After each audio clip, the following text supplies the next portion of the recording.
이 시대에 가장 탁월한 기독 사상가로 불리우는 분이 한 분 계십니다. 물론 여러분 계시겠죠. 그 중에 잊혀진 제자도로도 이제 유명한 분인데, 여러분 중에는 읽어보신 분이 있을지도 모르겠어요. 근데 이 책은 이제 이분이 말년에 거의 유작으로 쓴 책입니다. 바로 하나님의 모략이라고 하는 책인데, 바로 이 사람은 달라스 윌라드라는 목사님이십니다. 이 달라스 윌라드는 마지막 이 땅에 우리에게 주는 이 지성주의적인, 무엇보다 이 하나님의 세계관을 가지고 예수님이 내게 누구냐, 나는 무엇으로 살고 있느냐, 예수님을 내가 믿는다면 나의 삶은 어떻게 변화되었느냐라고 이제 묻고 있죠. 이 하나님의 묘락에서요, 이 윌라드 목사님은 우리에게 몇 가지 질문을 하는데, 우리가 혹이나 신생아로 만들어진 이 두 가지의 모습에 있지 않는지를 먼저 물어요. 첫 번째, 교회에 복음이 떠났을 때 나오는 문제가 뭐냐? 죄 관리의 복음이라고 하는 신생아입니다. 이 말 그 자체로 죄를 관리하는 거예요. 죄에 대해서 아파하고 내가 죄 짓지 말아야지, 죄를 두려워하는 것이 아니라 죄를 잘 관리해서 적당하게 포장한 채로 자기의 이 제주껏 살아가게 한다. 이것이 오늘날 교회가 디클라이닝하는, 교회가 말씀을 잃어버린 이유 중에 하나라는 것입니다. 복음과 삶이 전혀 관계없이 죄에 대해서 얘기하는 목사도 없고, 교회는 구원에 대한 메시지가 아니고 교훈적인 메시지로 일색되어 있다라는 것입니다. 두 번째 나온 단어는요, 바코드 신앙이란 단어입니다. 이런 물건을 보면 바코드가 있죠. 그 바코드는요, 그 안에 있는 내용물이 변질되었든지 어떤 건지 관계없습니다. 스캔을 하면은 그 물건이 출고되죠. 마찬가지로 오늘 그리스도인들은 내가 교회에만 들어오면 자동으로 바코드가 되기 때문에 내 안에 있는 영적 상태가 어떠한지 아무도 묻지도 않고 아무에게도 물어보지 않는다는 거예요. 그러니까 신앙이라는 건 여러분 물어봐야 돼요. 여러분이 어떠한지, 말씀을 통해서 내 영혼이 지금 어떠한지를 물어야 되는데, 마치 바코드 신앙처럼 나는 아무 문제 없어요, 나는 세례 받았어요, 나는 집사예요, 나는 권사예요, 나는 장로예요, 나는 목사예요, 마치 이같이 자기가 예수님이 나에게 어떤 영향을 미치는지를 물어보지 않는다라는 거죠. 그래서 이 윌라드 목사의 마지막 책에는 이렇게 묻는 거예요. 당신의 묘략인가? 하나님의 묘략인가? 이게 오늘 이 책의 중심되고 오늘 설교 말씀의 주제입니다. 여러분에게 한번 여쭤볼게요. 여러분 중에는 머리가 좋으신 분이 있습니다. 여러분 중에는 DNA적으로 사업에 능숙하고 또 뭐든지 잘 결정하는 분들이 있습니다. 그런데 오늘 가만히 말씀을 묵상하면서 나는 나의 묘략으로 살았는가? 아니면 내 안에는 하나님의 묘략이 흘러가고 있는가? 나는 자녀들을 양육할 때 나의 지혜로 자녀들을 양육하고 있는가? 아니면 하나님의 지혜로 말씀으로 아이들을 양육하고 있는가를 한번 물어보는 것입니다.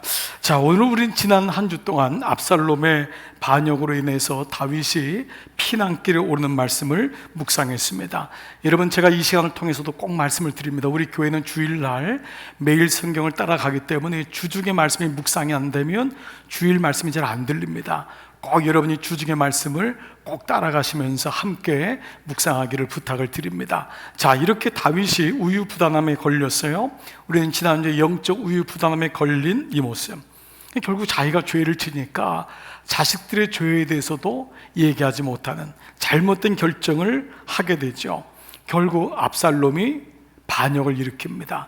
그리고 다윗은 이제 예루살렘을 등지고 피난길로 오르죠. 자, 그 말씀을 한번 볼게요. 사무엘하 15장 30절 시작. 다윗이 감란산길로 올라갈 때에 그의 머리를 그가 가리고 맨발로 울며 가고 그와 함께 가는 모든 백성들도 각각 자기의 머리를 가리고 울며 올라간다. 자, 이 모습이 지금 어떠한지 여러분 상상해 가시죠? 정말 비참하게 광야로 들어가는 것입니다. 자, 이런 가운데 두 사람의 책사가 등장합니다. 책사는 그 말대로 왕의 옆에서 묘략을 가진 사람이 책사죠.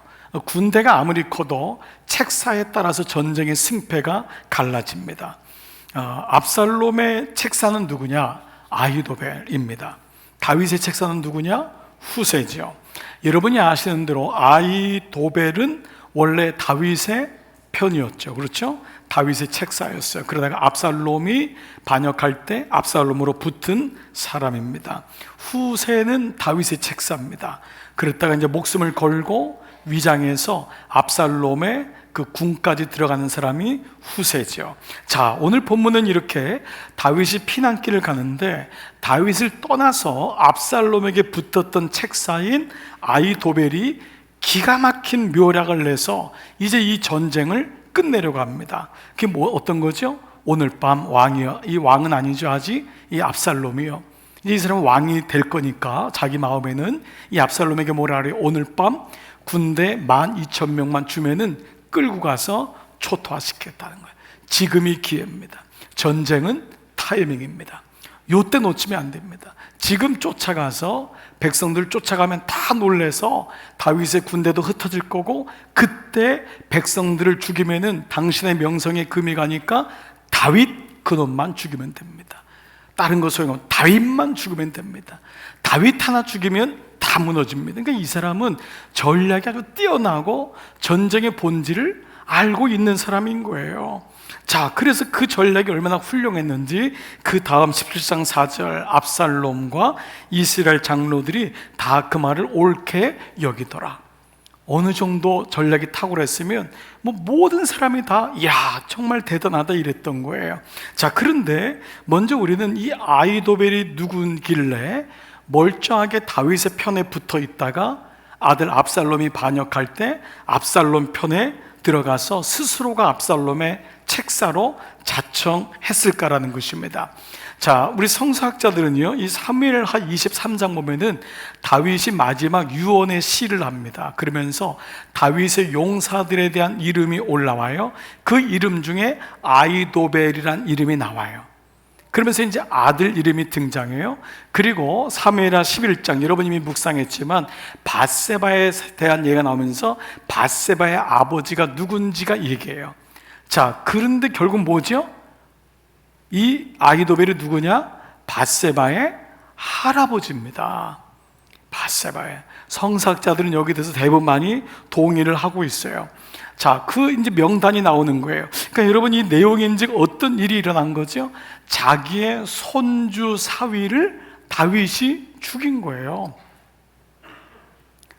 손주 사위를, 자기 손녀를 데려다가 그렇게 한 거예요. 뺏어가지고 자기 여자로 만드는 거예요. 물론 자기의 손녀가 이제 나중에 뭐 왕비가 되는 이런 건 있었지만은 할아버지 입장에선 자기의 손주 가정을 깨뜨린 장부인 누구죠? 다윗인 거예요. 그러니까 이 아히도벨은 오늘 이 과정에서 보면 그것을 오랫동안 품고 있었던 거예요. 때를 기다린 거예요. 그런데 왕이잖아요. 자기는 힘이 약하고. 그런데 웬일이요? 다윗이 이상해지는 거예요. 무너지는 거예요. 게다가 압살롬이 더 강력해지는 거예요. 그때 이 사람은 틈을 타서 압살롬 편에 붙습니다. 복수의 칼을 꺼낸 거예요. 이 상처와 한이 얼마나 컸는지 이 아히도벨에게 압살롬이 계략을 가르쳐 달라고 하자 첫 번째 계략이 뭐냐 하면, 여러분 다윗이 예루살렘을 떠날 때 후궁 10명을 놔두고 떠나지요. 그 10명을 왜 놔뒀는지, 그러니까 다윗이 정신이 없는 거예요. 우유부단한 거예요. 그 여자들이 무슨 성을 지키겠다고 데려가야 되는데 자기 아내들 10명을 놔뒀는데 이 아히도벨이 이 누구예요? 압살롬에게 백주 대낮에 옥상에 끌고 가서 모든 백성이 보는 데서 강간을 시킵니다. 이런 말도 안 되는 일을 시킨 거예요. 그야말로 복수열전이죠. 일반적으로 상대의 왕을 죽여도 그냥 죽이는데 이건 아니에요. 그의 집안을 완전히 그냥 무너뜨리려고 작정을 한 거예요. 그러니까 너도 당해봐라. 너도 당해봐라. 너도 내 손녀딸 그렇게 했으니까 너도 당해봐라. 이게 지금 이 장면으로 악순환이 계속 일어나는 거예요. 근데 여러분, 안타까운 게 하나 있어요. 이 아히도벨은요 정말 지혜가 많았던 사람이에요. 하나님이 그 은사로 주신 분이에요. 정말 뭐 우리가 얘기하면 삼국지의 제갈공명 같은 사람이 아히도벨이거든요. 근데 이 아히도벨은요 평생을 자기의 시간과 하나님의 은사를 원수 갚는 일에 사용합니다. 그리고 그것이 안 되자 그는, 여러분 마지막 이 사람이 내일 나오는데 이게 압살롬의 구테타가 실패하자 목매달아 죽어요. 너무너무 안타까운 거예요. 여러분, 우리가 인생을 살다 보면 자수성가할 수 있어요. 또 우리나라는 어려웠고 가난했기 때문에 대부분의 분들이 자수성가하신 분들이 많아요. 이 자수성가할 때 조심할 게 있어요. 가난과 상처가 성공으로 이끄는 동기부여는 돼요. 그러나 그 가운데 하나님의 빛이, 은혜가 들어가지 않으면 결국은 어느 정도 올라갔지만 그 안에는 원수 갚는 일로 평생을 살게 되는 경우가 많이 있습니다. 해석이 안 되는 거예요. 이게 해석이 되는데, 아히도벨은 물론 다윗이 잘못됐지만 그것을 다윗을 통해서 요나단 같이 하나님의 은혜가 내려가는 것을 인정해 줘야 되는데 해석이 안 되는 거예요. 그러니까 원한과 이 복수심에 불타니까 이거는 죽여야 된다라고 하는 것이 그의 인생을 끌고 가기 시작합니다. 여러분, 한번 적용해 보세요. 여러분 삶 속에서도요, 정말 겉으로는 유순하고 온순하신데요, 그 사람을 끌고 가는 것이 원한이 있는 사람이 있어요. 마음에 오랫동안 상처가, 배우자도 모르고 아이들도 모르는 상처가 그 안에 있어가지고 불쑥불쑥 그 상처가 들어와서 나를 힘들게 할 때가 참 많이 있어요. 아히도벨은 해석이 안 되는 거예요. 결국 하나님을 만나지 못하게 되니까 그에게 주셨던 출중한 지혜가 원수 갚는 일로 사용되지요. 그러니까 이 아히도벨이 어느 정도 길래 이랬느냐, 이 사람에 대해서 기록하는 게요, 사무엘하 16장 23절인데 같이 읽을게요. 시작. 그때의 아히도벨이 베푸는 계략은 사람이 하나님께 물어서 받은 말씀과 같은 것이라. 아히도벨의 모든 계략은 다윗에게나 압살롬에게나 그와 같이 여겨졌다. 자, 여러분, 이 말씀을 다시 봐보세요. 아히도벨의 계략이 뭐라고요? 사람이 하나님께 물어서 받은 말씀과 같다는 거예요. 이 정도, 이 표현을 이렇게까지 한 거예요. 그러니까 아히도벨을 책사로 가지고 있는 사람은 무조건 이기는 거예요. 그래서 그 다음 구절이 뭐라 그랬죠? 다윗에게나 압살롬에게나 그와 같이 여겨졌더라. 그러니까 다윗은요, 이 아히도벨을 굉장히 의지했던 것 같아요. 그리고 아히도벨이 그 복수의 칼을 갈고 있다는 것을 몰랐겠죠. 그러니까 이런 책사가 내 옆에 있는 한, 그런데 아히도벨이 반역을 한 거예요. 압살롬에게 간 거예요. 세상이 무너지는 것 같았을 거예요.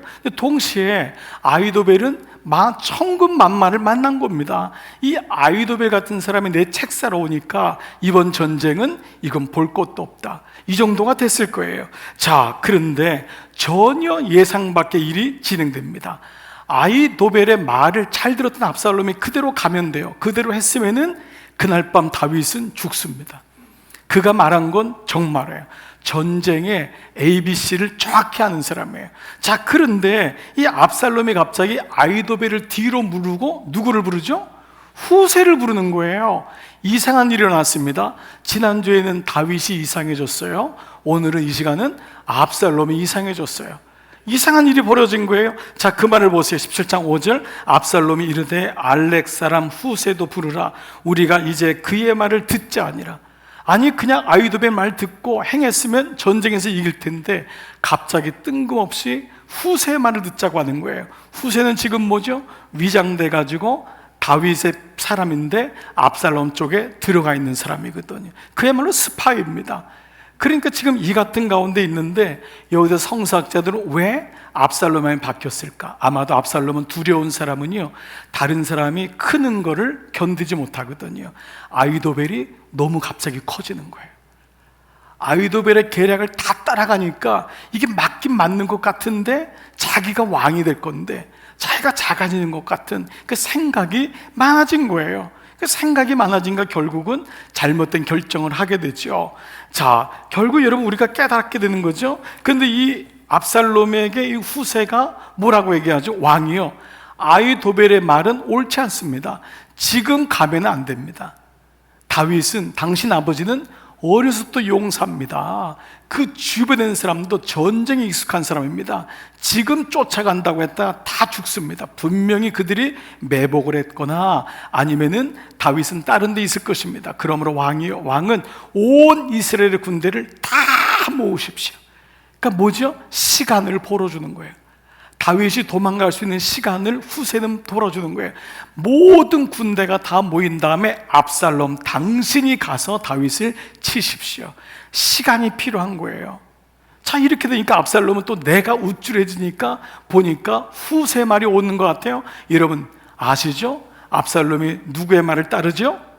후세의 말을 따릅니다. 후세의 말을 따르는 거예요. 그래서 오늘 본문이 17장 14절 압살롬과 시작. 압살롬과 온 이스라엘 사람들이 이르되 아렉 사람 후세의 계략은 아히도벨의 계략보다 낫다 하니. 자, 여러분 이제 이 과정을 알게 된 거죠. 자, 그런데 여기서 끝나잖아요. 놀랍게도 이상해진 거예요. 압살롬과 그 측근들이 분명히 아히도벨의 말이 다 옳게 여겼는데 그 사람보다 더 후세의 계략이 아히도벨보다 낫다고 생각하고 후세의 계략을 결정해요. 그런데 그 마지막 절, 오늘 매일 성경의 맨 마지막 본문에서 말씀이 이렇게 나와요. 자, 후반절 말씀 보겠어요? 이는 왜 이렇게 됐냐면 여호와께서 압살롬에게 화를 내리려 하사 아히도벨의 좋은 계략을 물리치라고 명령하셨음이더라. 여호와께서 명령하셨음이었더라. 자, 이 원어에 가장 가까운 세 번역으로 제가 한번 읽어볼게요. 주님께서 아히도벨의 좋은 모략을 좌절시켰기 때문입니다. 주님께서 도발의 모략을 좌절시켰기 때문입니다. 자, 여러분 이게 지금 뭐를 지금 오늘 본문에서 말하고 있는 걸까요? 바로 우리의 모략을 좌절시키시고 하나님의 모략이 등장함을 지금 말씀하고 있는 거죠. 그래서 하나님의 그 모략, 하나님의 그 의인의, 하나님의 헤세드, 궁휼하심으로 다윗을 다시 한번 살리고 그에게 기회를 주시는 말씀이 오늘의 본문 말씀이라는 거예요.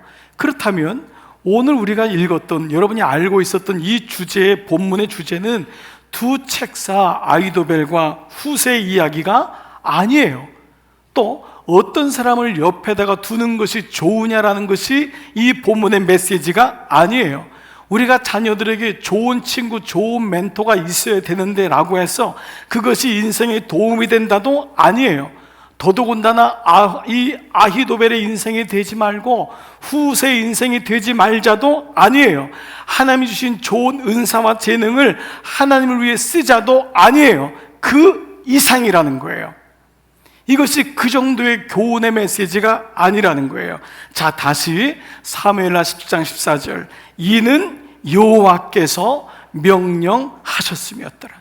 사람들의 이야기로 점철되고 누군가를 내 옆에 두면은 내 인생이 성공할 거야 라고 하는 다윗과 압살롬의 사이에서 여호와께서 명령하셨음이니라. 뭐죠? 여호와의 주권의 회복이 이 사건 속에서 일어남을 말씀하고 있어요. 그래서 사무엘서의 주제는요, 다윗의 이야기가 아니에요. 다윗을 통해 드러난 하나님의 일하심이라는 거예요. 이것은 다윗의 이야기가 아니에요. 이것은 하나님의 일하심인 거예요. 그래서 다윗은 누구든지 그 안에 나도 그 안에서 적용이 가능한 거라는 거예요.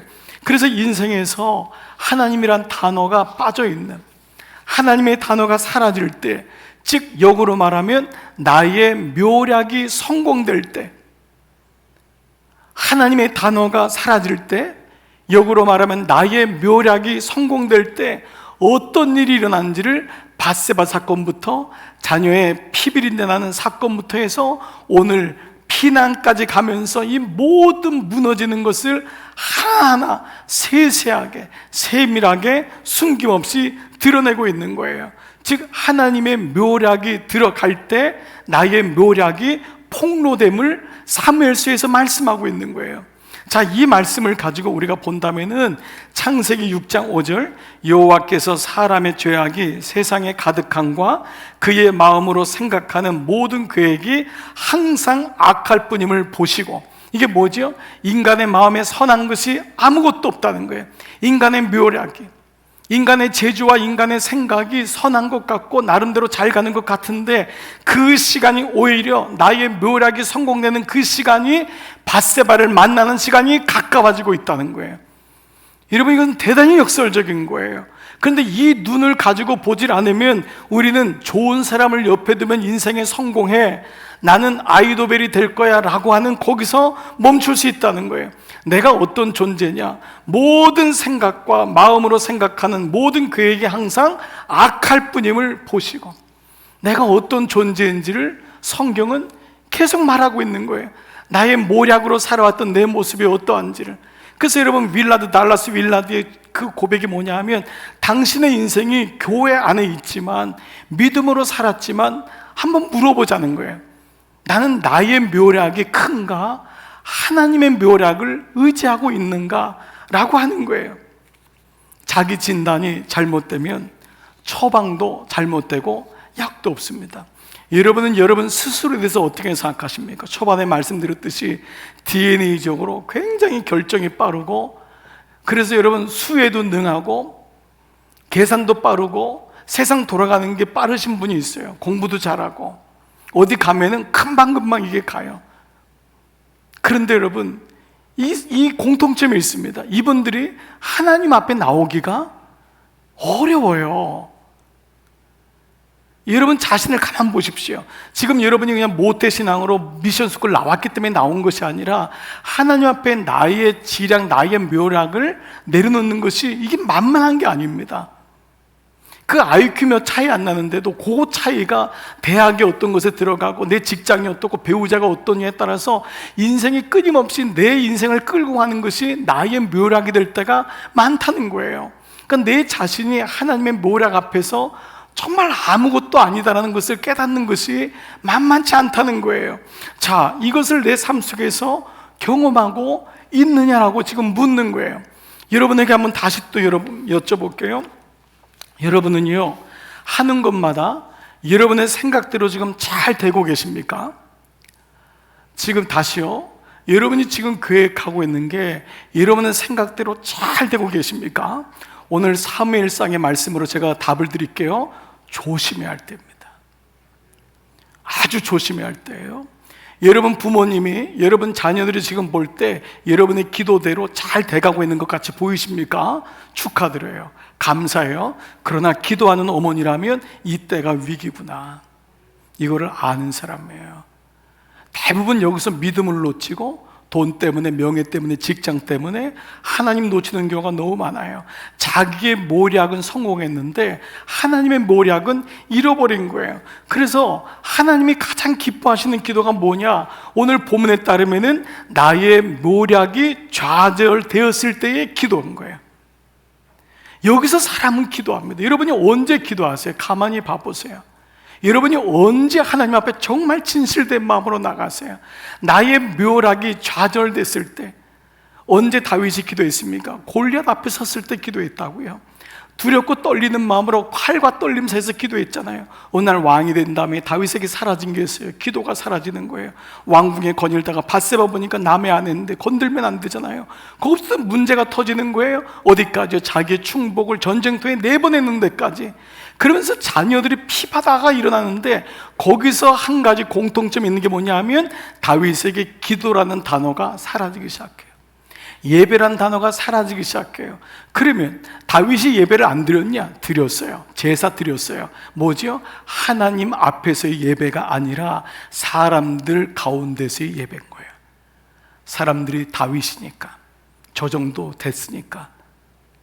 여러분, 오늘 이 말씀을 묵상해 본다면은 오늘 이 다윗의 기도가 언제 드러나냐면은 사무엘하 15장 31절, 어떤 사람이 다윗에게 알리되 압살롬과 함께 모반한 자들 가운데서 아히도벨이 있나이다. 아히도벨은 자기에게 책사예요. 이 사람을 가장 의지했다고요. 그런데 뭐라 그러죠? 압살롬과 모반한 거예요. 다윗이 이르되 여호와여 원하건대. 이게 기도입니다. 이 표현이 기도예요. 여호와여 원하옵건대 아히도벨의 묘략이 어리석게 하옵소서. 이 말은 뭐예요? 하나님의 묘략이 이기게 하옵소서.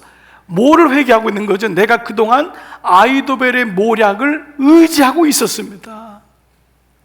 이게 말씀에 전제되어 있는 거잖아요. 그런데 바로 이 순간이 하나님의 일하심이 시작되는 순간인 거예요. 하나님의 묘략이 시작되는 순간. 언제가 기도하는 시간이라고요? 나의 묘략이 좌절됐을 때. 서론에서 말씀드렸던 것처럼 달라스 윌라드의 책, 이 하나님의 묘락의 마지막 부분에서 그는 이 아이도벨 같은 세상에서 아이도벨의 묘락을 어리석게 할 하나님의 묘락에 대한 말씀을 고린도후서 1장에 있는 이 말씀, 첫 번째 단어가 뭐냐면 바로 십자가의 도. 십자가의 도. 그 예수님이 십자가의 도가 멸망하는 자들에게는 미련한 것이요, 오늘도 얼마나 많은 사람들이 주일날 교회 나가면 아유 뭐 교회 가면 무슨 못 떨어져, 뭘 그렇게 거기가 있어, 골프나 치러 가지, 여기 세상에 가지, 놀러 가지, 이 좋은 단풍에 무슨 주일날 가서 예배를 드려. 세상 사람들에게는요 하나님의 묘락 십자가의 도가 미련하게 보여요. 그들은 멸망할 것이기 때문에. 멸망하는 자에게는 십자가의 도가 미련한 것이요, 구원을 받는 우리에게는 하나님의 능력이라. 기록된 바 내가 지혜 있는 자들의 지혜를 멸하고 총명한 자의 총명을 폐하리라. 아무것도 아니라는 거예요. 지혜롭다고 생각하는 사람들 아무것도 아니라는 거예요. 죄송해요, 까불지 말라는 거예요. 정말 너 아무것도 아니라는 거예요. 내가 너의 지혜를 한순간에 멸하겠다는 거예요. 한순간에 여러분 없애뜨리겠다는 거예요. 정말 여러분 그럴 때가 많습니다. 쌓는 거는요 그렇게 어려운데요, 무너지는 건 정말 일순간일 때가 많아요. 하나님 앞에 올라진 바벨탑 같은 인생을 보지 않으면은 내 지혜가 나를 끌고 간다고 생각해요. 정말 여러분 인생을 가만 보면 그렇습니다. 저는 목회를 하면서 보니까요 정말 인생에 별다를 바가 없는데 조금 똑똑하니까 똑똑한 척을 하더라고요. 조금 나니까 자기가 정말 인생에서 하나님의 지혜가 있다고 생각합니다. 그렇지 않습니다. 우리의 생각하는 모든 계획이 악할 뿐임을 보시고 내 정체가 어떤지, 내 영적인 상태가 어떤지를 명확히 봐야지만이 나의 지혜를, 나의 묘락을 의지하지 아니하고 하나님의 묘락을 의지하는 줄 믿습니다. 이것이 오늘 예배거든요. 여러분을 제가 브레임하거나 리뷰하는 게 아니에요. 여러분을 꾸짖는 게 아닙니다. 여러분이 이 부분을 놓치면은 또다시 일주일 동안 나의 묘락 가지고 살다가 일주일 지난 다음에 또 하나님 앞에 나와서 예배하는 것으로 가는 거예요. 이걸 가지고 바코드 신앙이라고 하는 거예요. 죄와의 관리, 죄의 관리 차원에서 예수 믿는 거예요. 요 정도 수준에서 예수 믿는 것입니다. 근데 그 다음 말씀이 더 놀라운 게 있어요. 하나님의 어리석음이 사람보다 지혜롭고, 하나님의 어리석음이 사람보다 지혜롭고, 하나님의 약하심이 사람보다 강하니라. 이는 아무 육체도 하나님 앞에서 자랑하지 못하게 하려 하심이라. 어떤 사람도 하나님 앞에서 잘나지 못하게, 자랑하지 못하게. 왜냐하면 그때부터 무너지니까. 하나님의 계략이, 하나님의 묘략이 실패되고 나의 묘략이 성공되는 그 순간 다윗은 밧세바로 달려가고 있는 거예요. 예수님의 십자가가 있냐? 너 안에는 예수님의 십자가 있냐? 십자가의 구원의 도가 있냐? 나에게는 그 십자가가 하나님의 묘락이냐? 내 삶에는 십자가가 기억되고 십자가가 나를 끌고 가고 있느냐라는 것을 묻는 거예요. 주일마다 여러분을 계속해서 인커리지, 격려하고 여러분에게 부탁하고 하는 건 뭐예요? 오늘의 말씀이 일주일을 살아가는데 끌고 가야 되는 거예요. 말씀이 잊혀지는 게 아니에요. 옛날엔 썬데이 크리스찬 해도 됐어요. 우리 교회 그거 안 하기로 했잖아요. 우리 교회는 그거 안 하기로 결정했잖아요. 그래서 우리는 하나님 말씀 묵상하는 교회다, 양육하는 교회다. 주일날 멀쩡한 옷 입고 와서 예배 드린 다음에 6일 동안 죄 다 지은 다음에 또 7일째 뻔뻔하게 오면은 그게 지속되질 않아요. 나중엔 영적 우유부단함에 걸려요. 결국은 하나님과 떨어지는 거예요. 그래서 오늘 이 말씀을 우리를 다시 한번 보게 하는 거예요. 그렇습니다. 그렇다면 하나님은 왜 이 다윗이 이 부끄럽고 이 피하고 싶은 모든 이야기를 다 여과 없이 폭로하고 있는 걸까요? 여러분 이런 생각 들지 않으세요? 그냥 다윗이요 골리앗하고 이겼어요.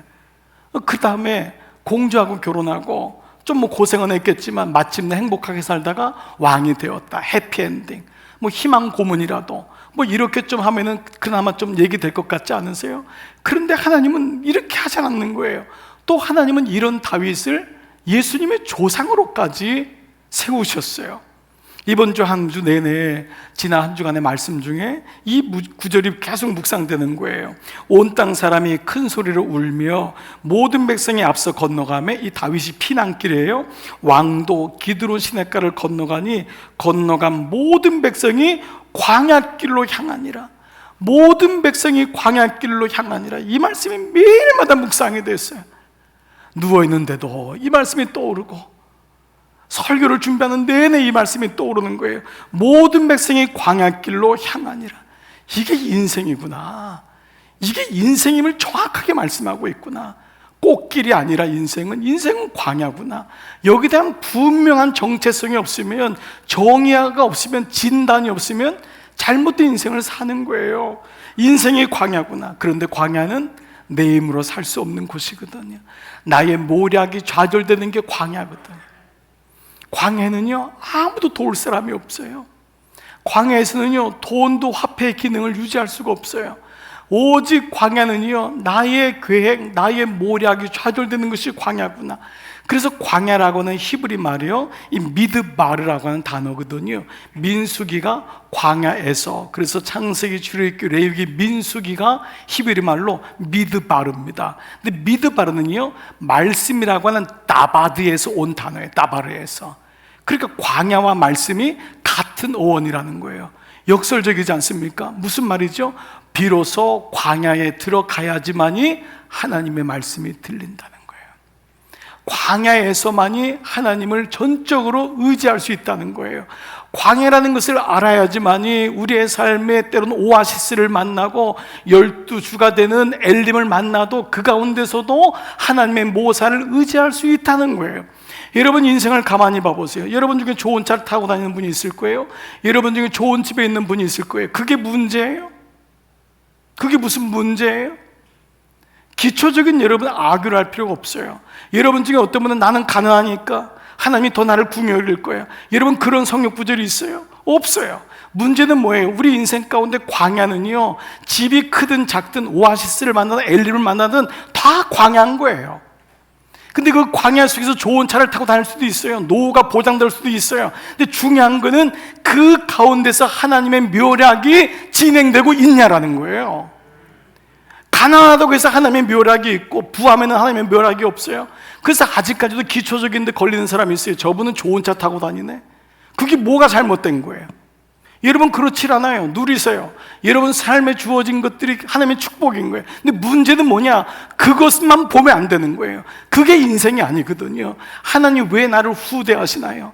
왜 내 기업을 후대하시나요? 거기서 하나님의 묘략인 나를 지배해야 되는데, 대부분 오아시스를 만나면은 하나님의 묘략이 아닌 나의 묘략 때문에 오아시스를 만났어 라고 생각하거든요. 그래서 무너지는 거예요. 그러면 아예 다윗을 왕으로 만들지 말아야 되잖아요. 가난한 목동으로만 있으면 다윗은 죄 안 짓잖아요. 근데 하나님이 다윗을 왕궁으로 보낸 것은 나의 모략을 의지하고 갈 줄 믿었던 거예요. 그런데 그는 그 수준이 안 됐던 거예요. 말씀을 놓쳤던 거예요. 그래서 광야는요, 하나님 말씀으로만 살아가는 것이 광야구나.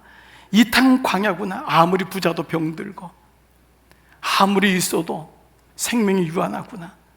뚜껑 열고 보니까, 지붕 열고 보니까 다 그 사람이구나. 인생이 광야라는 걸 깨달아요. 다윗이 어떤 고백을 하죠? 하나님 없으면 나는 아무것도 아니에요. 비로소 이 고백을 모든 백성들이 광야로 들어가니라. 하나님 없으면 나는 아무것도 아니에요. 다윗은 이것을 자신의 인생을 통해 철저하게 온 몸으로 부닥치면서 깨달아요. 그러면서 이 세상을 살면서 하나님만 의지하다가 천국에 가는 거예요. 그래서 하나님은 다윗을 통해서요, 인생들이 갖고 있는 모든 욕망, 찌꺼기, 탐욕이 어떤 건지, 그것이 어떻게 괴물이 될 수 있는지를 적나라하게 보여주는 거예요. 그래서 우리가 다윗을 보면 뜨끔뜨끔한 거예요. 나는 밧세바를 취하지 않았지 마음으로는 100번을 안았거든요. 그 말씀이 들어오니까 어떤 누구도 이 말씀에서 피할 사람이 없구나. 사람을 의지한다는 것이 얼마나 무기력한지. 자식 의지했던 암논, 압살롬 다 무너지면서 사람은 의지의 대상이 아니구나. 정말 선한 것이라고는 하나도 없는 내 모습. 나는 구원의 가능성이 0.0000001%도 없다고 하는 그것을 처절하게 깨닫는 거예요. 모든 죄악의 유형을 총망라해서 우리에게 보여주고 있는 거예요. 그리고 하나님은 이렇게 발가벗겨져서 자기의 의라고는 하나도 없이 바닥을 친 그를 비로소 예수님의 조상으로 세우는 거예요. 이것이 성경이 우리에게 주시는 말씀이에요. 그런데 이스라엘 백성은 다윗이 왕이기 때문에 자신들의 조상이 되었다고 믿는 거예요. 천만에요. 유다가 다말에게 너는 나보다 옳도다, 내 의가 나보다 옳도다 그랬거든. 그리고 하나님은 이 모든 구약의 율법과 언약을 성취하는 새 언약의 첫 번째 첫 구절, 마태복음 1장 1절, 아브라함과 다윗의 자손 예수 그리스도의 세계라, 이 말씀으로 다윗을 세운 것입니다. 말씀을 마칠게요. 여러분에게 여쭤볼게요. 자, 여러분 옆에는 누가 계십니까? 여전히 지금도 아이도벨이나 후세입니까? 아닙니다. 다 지나갑니다. 아이도벨도 떠나고 후세도 떠납니다. 선지자 이사야는요, 예수님 오시기 700년 전에 장차 오실 예수님을 어떤 분으로 어떠한 일을 할 것인지를 그는 봤어요. 그래서 이사야 9장 6절에서 이는 한 아기가 우리에게서 낳고 한 아들을 우리에게 주신 바 되었는데 그의 어깨에는 정사를 메었고 그의 이름은 기묘자라. His name shall be called wonderful.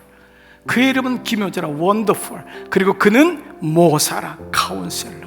가장 지혜로우신 분, 가장 모략을 가지고 계신 분.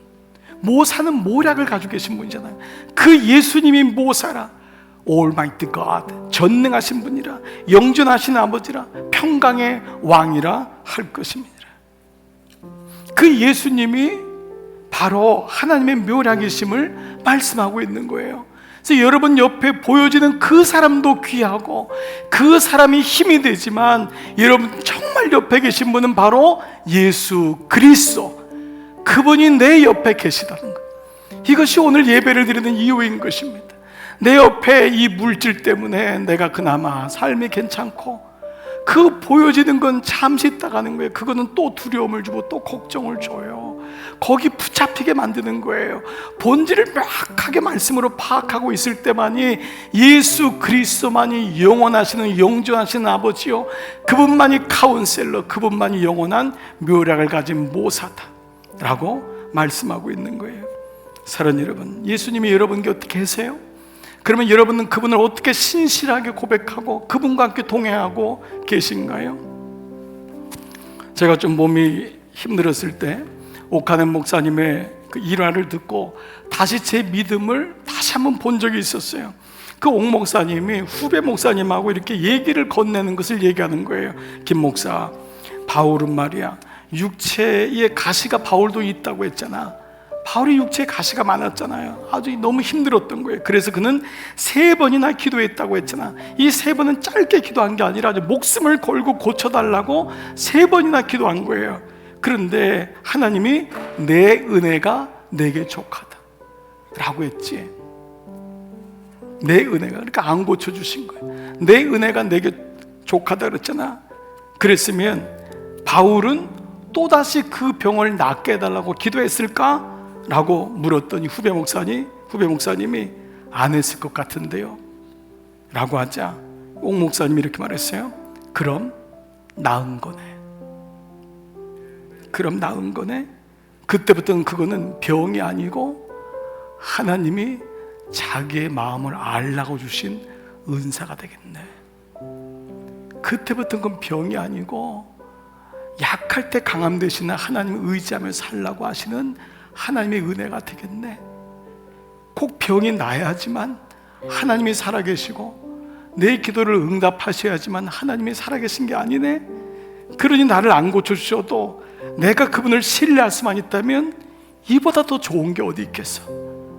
저는 그때 제 믿음을 다시 보기 시작했어요. 하나님은 여전히 신실하신 거예요. 나의 묘략보다 100배, 1000배, 10,000배 뛰어나신 분이에요. 그분이 나와 함께 계시다면 나는 어떻게 그분의 신실하심을 의지하지 않을 수가 있겠습니까? 다시 여러분에게 물을게요. 지금 여러분 옆에는 누가 계십니까? 예수 그리스도, 그분만이 우리를 영원하신 천국으로 인도하실 분이고 그분만이 여러분을 떠나지도 않고 여러분을 버리지도 않는 분이십니다. 오늘 이 예수님 붙들고 이번 한 주간도 끝까지 승리하시기를 주의 이름으로 축복합니다. 아멘, 아멘. 이 시간 여러분 다 성경 노트 다 드시고 자리에서 다 한번 일어나 보시겠습니다. 말씀과 노트 다 드시고 자리에서 일어나셔서 오늘 이 찬양을 고백하면서 주님 앞에 나가기를 원합니다. 한 번도 하나님 나를 실망시킨 적 없으시고 언제나 공평과 은혜로 인도하셨습니다. 오늘 이 찬양 다시 고백하며 주님, 이 땅이 광야 같고 광야일진데 내가 주님만 바라보겠습니다. 같이 고백하십시다. 하나님 한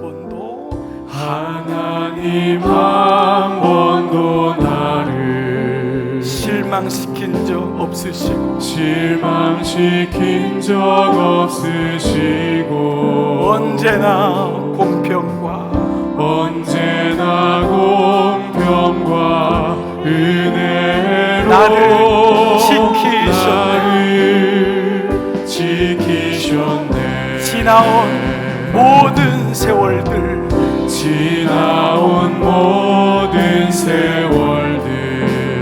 돌아보아도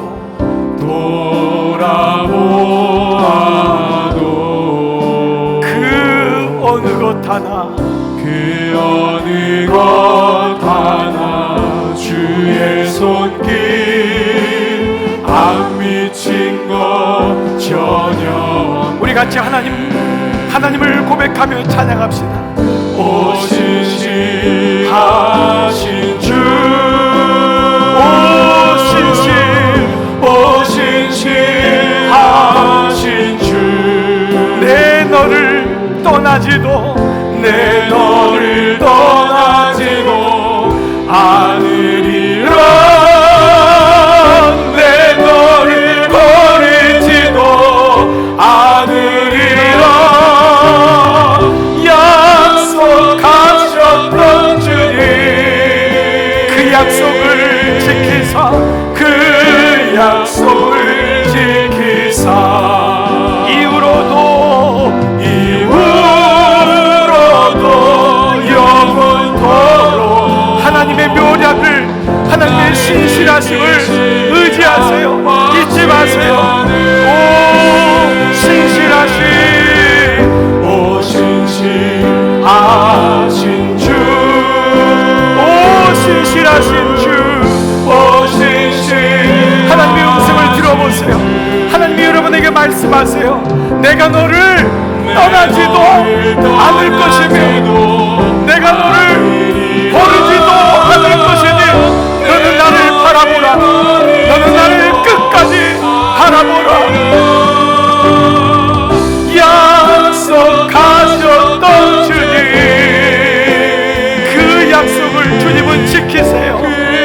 약속을 지키사 이후로도 영원토록 나를 지키시리라. 왕시 우리 한 번만 더 고백해 볼까요? 오 신실하신 주, 아멘 아멘. 오 신실하신 주, 내가 너를 떠나지도 않을 것이며 내가 너를 버리지도 않을 것이며 그와 같이 내버려두지 않을 것이니 나의 노력은 너의 지략보다 너의 모락보다 훨씬 큼이니라. 약속하셨던 주님, 그 약속을 지키사 이후로도 영원토록 나를 지키시. 오늘 말씀 붙잡고 함께 말씀 붙잡고 기도하며 나가겠습니다. 살아계신 아버지, 하나님의 묘약이 나의 모략보다 훨씬 크기 때문에 나는 주님 신실하심을 믿습니다. 아버지 감사해요. 지금까지 하나님의 은혜로 왔습니다. 아버지, 내가 왜 보이는 것 붙잡고 내가 왜 사람 의지하고 삽니까? 나는 주님의 딸이에요. 주님의 아들이에요. 주님의 음성을 들은 자예요. 딸아, 두려워하지 말아라. 아들아, 두려워하지 말아라. 내가 너를 버리지도 않을 것이며 내가 너를 잊어버리지도 않을 것이며 내가 너를 떠나지도 않을 것이니라. 너는 내 손바닥에 새긴 나의 아들이요 딸이니라.